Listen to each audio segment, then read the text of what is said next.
everyone. Good evening. Thank you for coming out and supporting live comedy. My name is Chris, and I'll be your comedian tonight.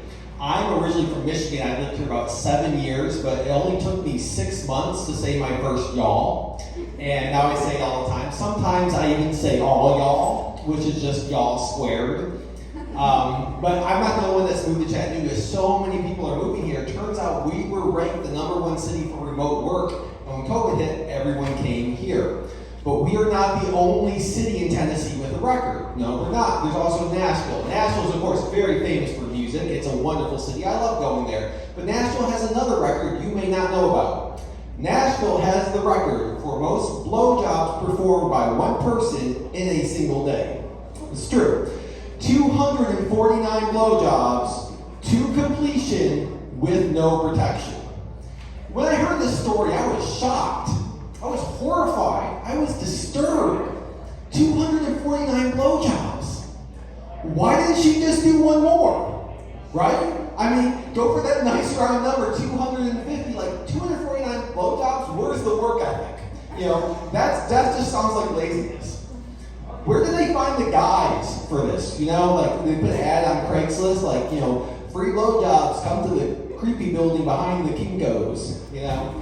And like, what did these guys do while they were waiting? Because, you know, 249, there was a wait. There was a wait. Were they like in a room, like listening to the Slurpee next door, just like talking to each other about how to be creepy, you know?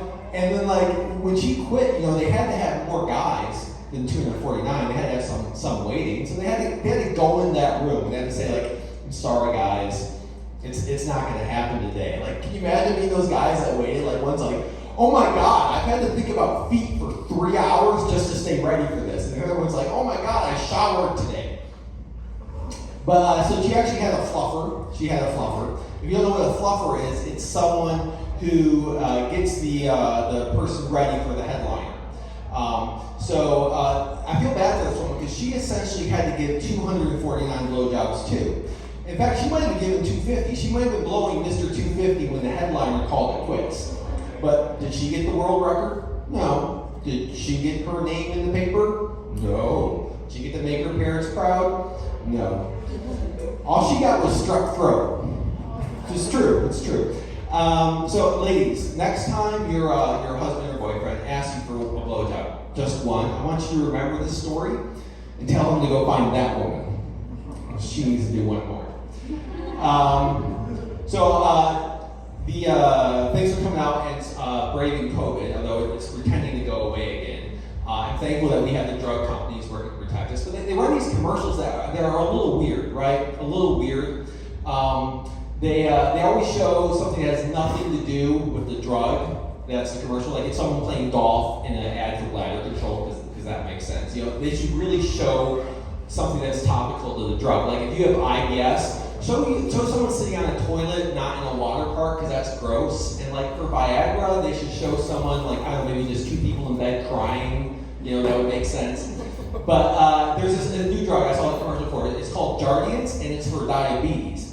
And you know, it's always so ridiculous. Like it's this woman, and she's marching around with a marching band, because that makes sense. I know diabetes always makes me think about marching bands. And they start listing the side effects for this drug, and they also have nothing to do with diabetes. One of the side effects of Jardiance is split perineum.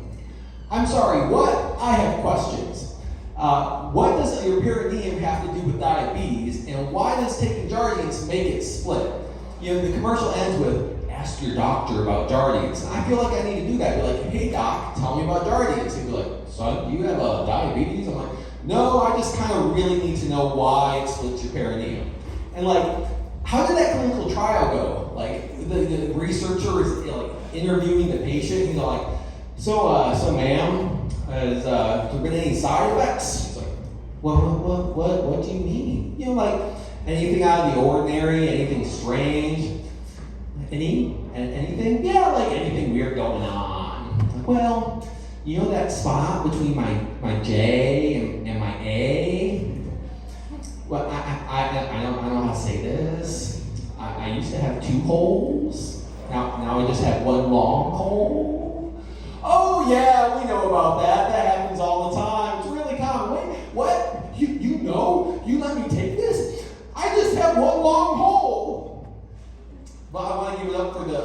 And he's going to give us the COVID vaccine. And I don't really understand the people that don't want the COVID vaccine. Personally, I go as often as possible. I'm up to 4 Pfizer's, 3 Moderna, and 1 J&J. They don't check. And I just want to be super immune so I can join the X-Men. And some people with the COVID vaccine, they say they don't want to take it because they're going to get a microchip or whatever. And you know what? I've had 17 goddamn vaccines. I haven't gotten a single microchip. I mean, like, where is my microchip?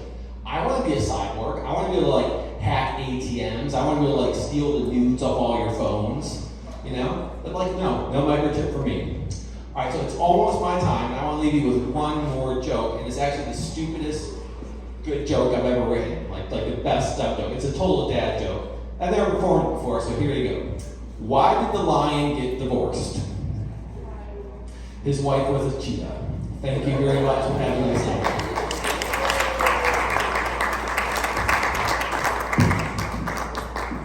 Chris Beasley, everybody. Yeah, I want to hear him. Okay. Give that applause for Chris.